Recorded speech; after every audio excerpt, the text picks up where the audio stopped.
بسم اللہ الرحمن الرحیم۔ السلام علیکم ورحمۃ اللہ وبرکاتہ۔ رسول اللہ صلی اللہ علیہ وآلہ وسلم نے ارشاد فرمایا کہ جو شخص ظالم کے ساتھ اس کی مدد کے لیے چلتا ہے حالانکہ وہ جانتا ہے کہ وہ ظالم ہے تو یقیناً وہ اسلام سے نکل جاتا ہے۔ دوستو، اللہ رب العزت کو ظالم لوگ بالکل بھی پسند نہیں ہیں۔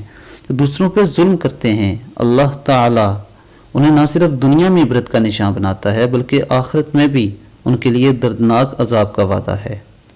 اگر آپ کسی شخص کو کسی پر ظلم کرتا دیکھیں تو آپ کوشش کریں کہ اسے روکیں۔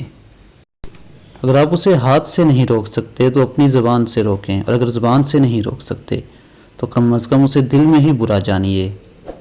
اور یہ بھی یاد رکھیے کہ دل میں برا جاننا ایمان کی سب سے کمزور حالت ہے۔ اور کبھی بھی کسی ظالم شخص کا ساتھ مت دیں، کہیں ایسا نہ ہو کہ اللہ تعالیٰ آپ کو بھی ظالموں کی فہرست میں شامل کر دیں۔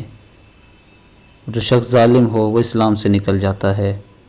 اللہ تعالیٰ ہمیں نبی اکرم صلی اللہ علیہ وآلہ وسلم کے فرامین پر عمل کرنے کی توفیق عطا فرمائے اور صلہ رحمی کرنے کی توفیق عطا فرمائے۔